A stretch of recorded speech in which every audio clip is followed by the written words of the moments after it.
உறவுகள் அனைவருக்கும் உடைந்த உள்ளங்களோடு வணக்கத்தை தெரிவித்து வீடியோக்குள்ளே போகலாங்க. உண்மையிலே இன்றைக்கி மனசே அழுதுட்டேங்க. இப்போ தாங்க நான் அந்த சீரியல் பார்த்தேன், மகாநதி. என்ன சொல்கிறதுனே தெரியலைங்க. சிந்திய வெண்மணி சிப்பியில் முத்தாச்சுன்னு பாடியிருக்காங்க. அவங்க சிந்தின இரத்த துளிகள் ஏன் சிந்தையிலையும் கண்ணுலேயும் ரத்தமாக வடிஞ்சிருக்குன்னு தான் சொல்லணும். என்ன சொல்கிறதுனே தெரியலங்க. உண்மையிலே அவங்க இருக்கிற தருவாயிலிருந்து இறக்குற கண்டிஷனில் மாதிரி தான் அவங்களுக்குள்ள உணர்வு இருக்குது. இருந்தாலும் விஜய் கண்ணு முழிச்சு காவேரி அப்படின்னு சொல்லல, அந்த குரல் வளமும் உடையுது பாருங்கள். ஒன்றும் ஆகாதுடா, நான் இருக்கேன் அப்படின்னு விஜய் சொல்கிறதும், காவேரி என்னை விட்டு போயிட மாட்டீங்களே அப்படின்னு சொல்லிட்டு அவங்களோட பழைய நினைவுகள் ஃபஸ்ட்டு பார்த்தாங்க பார்த்தீங்களா, அந்த இது. அப்புறமா விவாகரத்து கையெழுத்துன்னு வாங்கினார் இல்லையா, அதிலிருந்து எல்லாத்தையுமே காவேரி நினைக்க, விஜய் நினைக்க உண்மையிலே கசக்கி புழிஞ்சிருச்சு. கரும்பு சக்கையில் போட்டு நஞ்சு போகுது பாருங்கள், அந்த மாதிரி மனசு நஞ்சு போச்சுன்னு தான் சொல்லணும். பழங்களை ஜூஸ் போட புழிஞ்சு எடுத்த மாதிரி இதயம் புழிஞ்சு எடுத்துருச்சுங்க. உண்மையில் எனக்கு அந்த காட்சியெல்லாம் வந்துச்சுங்க. அதாவது நம்ம இதயம் அந்தளவுக்கு கசங்குற அளவுக்கு எனக்கு பேசவே முடியலைங்க. சத்தியமாக சொல்கிறேன், நான் அழுதுட்டேன். என்ன தாங்க, ஏன் இப்படியெல்லாம் எடுக்கிறாங்க? ஏன்னா நம்ம கண்ணு முன்னாடி சிறகடிச்சு சிட்டுக்குருவியெல்லாம் பறந்து இருந்தாங்க நம்ம செல்ல குட்டிங்க.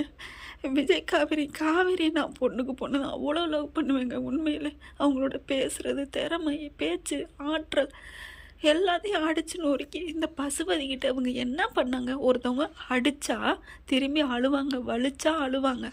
இவங்க கொஞ்சம் போல்டானவங்கிறதுனால திருப்பி அடித்தாங்க. நீ அடித்ததுனால தானடா அடித்தாங்க, அதுக்கு போய் இவங்க உயிரோடு அடிக்கிறியாடா, என்னடா நியாயம் உனக்கு? படுபாவி அப்படிங்கிற மாதிரி தான் தோணுது. இந்த சீனில் பசுபதியை திட்ட வைக்க கூட தோணலைங்க. இவங்களை நினச்சி அழுகதான் வருது ரெண்டு பேர்த்தையும்.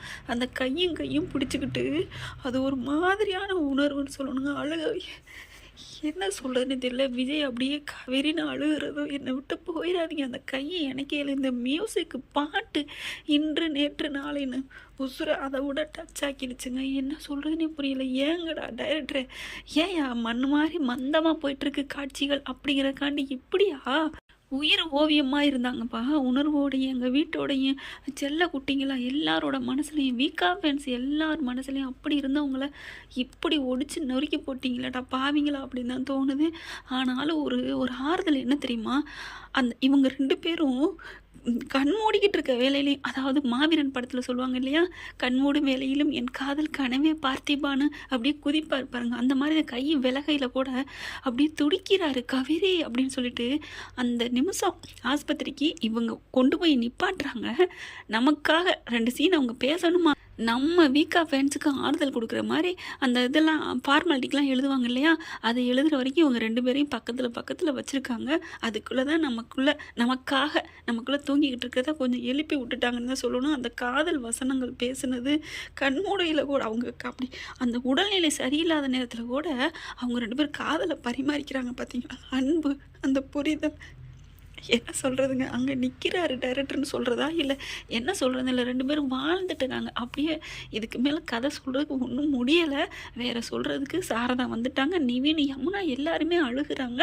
நம்ம விஜயை விட காவேரிக்கு தாங்க அதிகமாக. காவேரி தான் கண்ணை மூடுறாங்க, அப்படியே உயிர் போகுது, ஏ அப்படிங்கிறாரு. அப்படியே 2 பேரையும் பிரிக்கையில் என் இருதயத்தில் அப்படி ஒரு கோடு போட்டு மின்னல் மாதிரி வெட்டுச்சுங்க. யாருக்கெல்லாம் அந்த மாதிரி தோணுச்சு? உங்களுக்கு எப்படி தோணுச்சுன்னு எனக்கு தெரியாது. நான் அழுதேன், இன்னமும் அழுகிறேன். எனக்கு அதை மறுபடியும் பார்த்தாலே தாங்கலை. நல்லா போயிட்டுருக்கு. ஆனால் கண்டிப்பாக மீண்டு வருவாங்க. ஏன் தெரியுமா, பிரியமானவளை படம் பார்த்தீங்களா, விஜயும் சிம்ரனும் குழந்தை சேர்த்து வைக்குது இல்லையா, அது மாதிரி கண்டிப்பாக சேர்த்து வைப்பாங்க. நல்லா இருந்துச்சுன்னு சொல்கிறதா என்ன சொல்கிறதுன்னு தெரியல. இவங்களோட காதலோட வலியும் ஆழத்தையும் உணர வச்சுருக்காங்க அப்படின்னு தான் சொல்லணும். சித்தப்பங்கார இன்றைக்கி ஏதோ நார்மலாக அவர் 1 வாரமாகவே திருந்திட்டாருன்னு தான் சொல்லணும். பாட்டி தாத்தா எல்லாரும் அழுகுறாங்க, துடிக்கிறாங்க. அக்ரிமெண்ட் கல்யாணம் தெரிஞ்சப்போ அங்கே ஓடி வந்து எல்லாரும் அடித்தாங்க பார்த்தீங்களா, விஜயை அடிச்சுட்டு அப்படியே காவேரி இழுத்துட்டு போனாங்கல்ல. அன்னைக்கு அந்த விஜய் பார்த்த பார்வையில் எப்படி அழுது, அன்னைக்கு ஃபுல்லாக அழுகையோட வேலை இல்லாமல் தூக்கம் இல்லாமல் மனசு வலிச்சு கனமாக இருந்து இருந்துச்சோ அதை விட இன்னைக்கு 2 மடங்கு 1000 மடங்கு அப்படியே இதயம் வலிக்குது, கனமாக இருக்குங்க. என்ன சொல்கிறதுனே புரியலை. ஆனால் பெத்த தாய்க்கு அசரிசி காமிக்குதுங்க, பாட்டில் உடையுது. சாரதா கரெக்டாக என்னமோ ஏதோன்னு பயப்படுறாங்க. அதே மாதிரி தான் அவங்களுக்கு அப்படியே நெஞ்சுக்குள்ளேயே வந்துடுது. ஏன் உயிரை வேணாலும் எடுத்துக்கோ அப்படின்னு சொன்னால் அந்த தாய்மை உள்ளத்தை உண்மையிலே யாராலும் மிஞ்ச முடியாது தான். ஆனால் தாய்மை உள்ளத்தை விட காதல் அதை விட பெரிய சக்திங்கிறத காவேரியும் விஜயும் காமிச்சிட்டாங்கங்க. உண்மையிலே இத்தனைக்கு முதல் காதலிச்சவங்க அடுத்த காதல் அகிலத்தை விட ஆழமாக காதலிக்க முடியுமா? முடியும். காதலுக்கு என்னையா முதல் 2வது உண்மையான அன்பு வச்சுட்டா அதை யாராலும் அசைக்க முடியாதுங்கிற மாதிரி தாங்க காமிச்சிருக்காங்க. கண்டிப்பாக 2 பேரும் நல்லபடியாக வரணும். டைரக்டரே கொஞ்சம் எசக பசக ஏதாவது என் செல்லங்களுக்கு ஆக்குனீங்க என்ன பண்ணுன்னு தெரியாதுங்கிற மாதிரி தான் எல்லார் மனசில் இருக்கிற ஏக்கங்களும் பிரார்த்தனைகளும் ஆசைகளும் கண்டிப்பாக அவங்க நல்லா வருவாங்க அப்படிங்கிறதோட இன்றைக்கி நான் முடிச்சுக்கிறேங்க. எனக்கு என்ன சொல்கிறதுனே தெரில. இன்னும் 1 மணி நேரம் 1/2 மணி நேரம் ஒரு வேலையும் ஓடலை. எனக்கு அழுகை வந்துகிட்டே இருக்குது. அழுகை தாரையாக போகுது. எனக்கு அவங்கள பற்றி கதை சொன்னாலே அழுகை வரும். இதில் கண்ணால் பார்க்கல எப்படி இருக்கும். இதுக்கு மேலே எதுவும் பேச முடியலைங்க. அடுத்ததில் பார்க்கலாம். எல்லாமே நல்லதாகவே நடக்கும்னு வேண்டிக்குவோம். இதுவும் கடந்து போகும். இந்த வீடியோ உங்களுக்கு பிடிச்சிருந்தா தயவு செய்து லைக் பண்ணுங்க. இன்னும் அப்டேட்ஸ்க்காக சேனலை சப்ஸ்கிரைப் பண்ண மறக்காதீங்க. நம்ம கிட்ட இருக்க எல்லா சேனல்ஸோட லேட்டஸ்ட் வீடியோ அப்டேட்ஸ்க்காக மேல ரைட் சைடுல காட்டுற லிங்கை கிளிக் பண்ணி வாட்ஸ்அப் குரூப்ல ஜாயின் பண்ணுங்க. உங்களிடம் விடைபெறுவது நான் உங்கள் மெஹர்.